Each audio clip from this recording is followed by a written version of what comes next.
You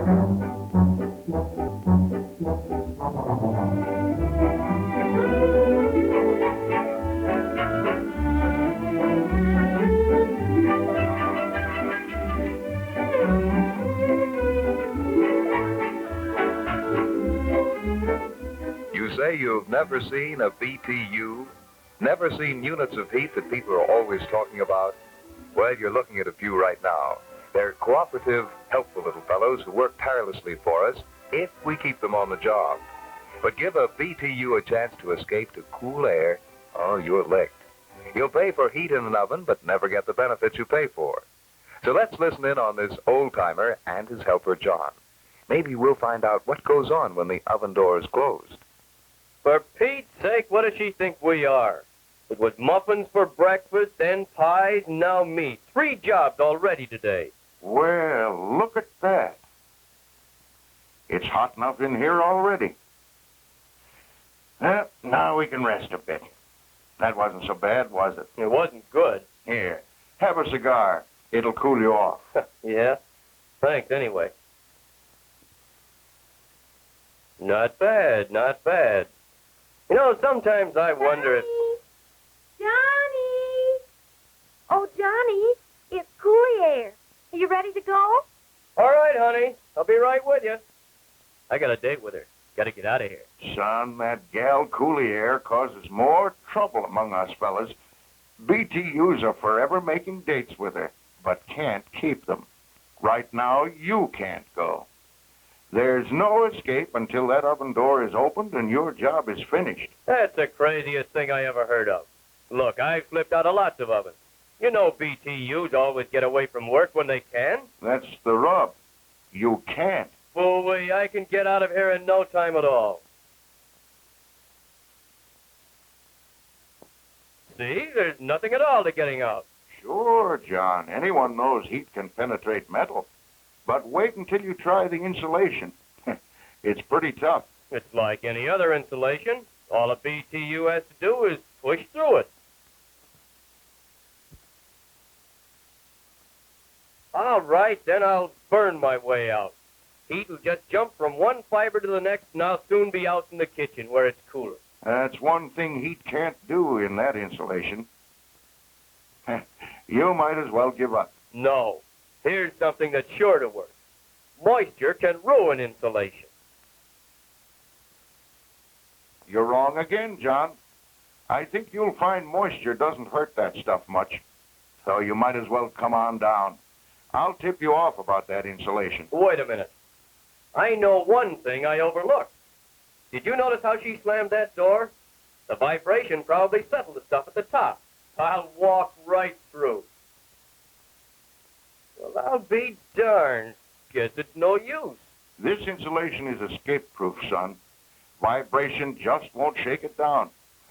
Lots of wayward BTUs try to get through, but they simply can't do it except when the door is open. All right, you win this time, Grandpa. What kind of insulation is it that keeps us BTUs from getting out? It's glass, son. Fiberglass. Heat can't penetrate it.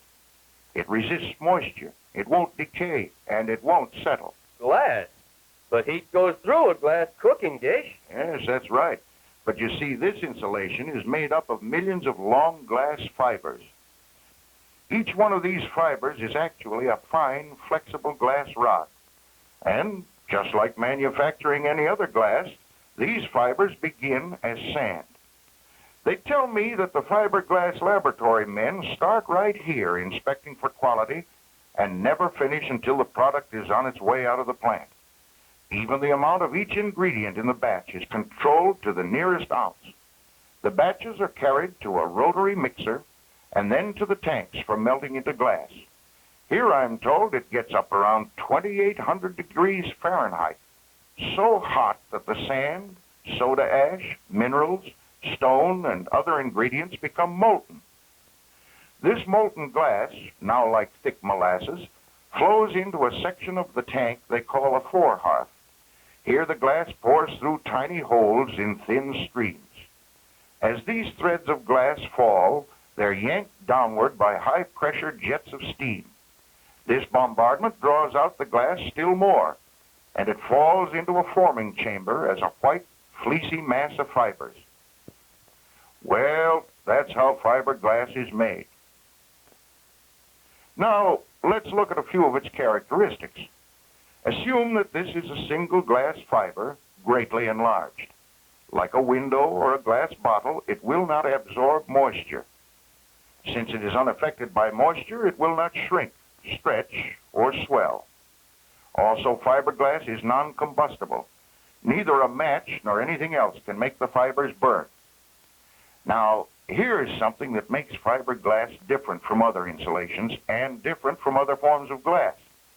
The long, resilient fibers give the mass of wool a lasting springiness, and fiberglass is non-corrosive, is odorless, and won't absorb odors, and it offers no food for vermin.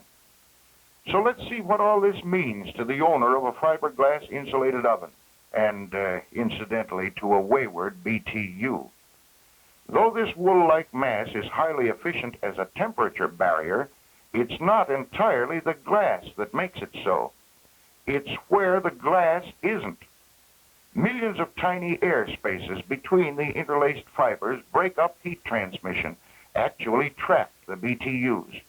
And because there is such a small contact point of glass to glass, heat cannot pass easily from one fiber to another. The low heat capacity of fiberglass offers the housewife the cooking control she dreams about because a minimum of heat is absorbed by the insulation.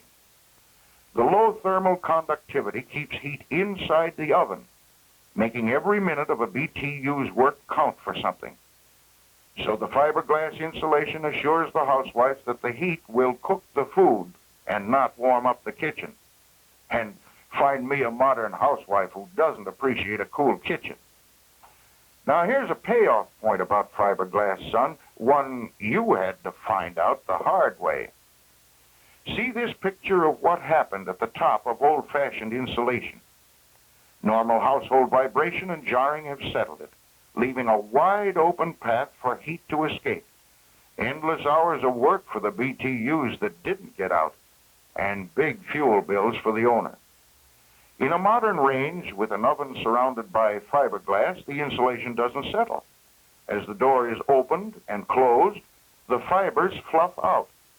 Now that's a fiberglass advantage that is hard to match. What a story.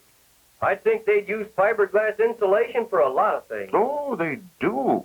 And that's what helps prove that it's such a fine heat barrier. It's used for ranges, of course, and in various forms for water heaters, refrigerators, roasters, water coolers, boilers, ovens, refrigerator cars, tank cars, airplanes, buses, trailers, homes, and oh, the list could go on and on. But fiberglass is used wherever it's important to keep heat in or keep heat out, and where it's important for the insulation to last. So that's why you might as well give up any idea of keeping that date with Coulier until the door is opened. And I bet you didn't know BTUs have less work to do in fiberglass insulated ovens like this. Now, all this time you've been trying to get out to see Coulier, we haven't done a lick of work on that ham, have we? Yet there it is, cooking to a turn. When you figure it that way, I suppose I'm pretty lucky. I guess I was a knucklehead even to think of getting out of here while there's a heating job to do. Okay, let's get back to work. I can see her later.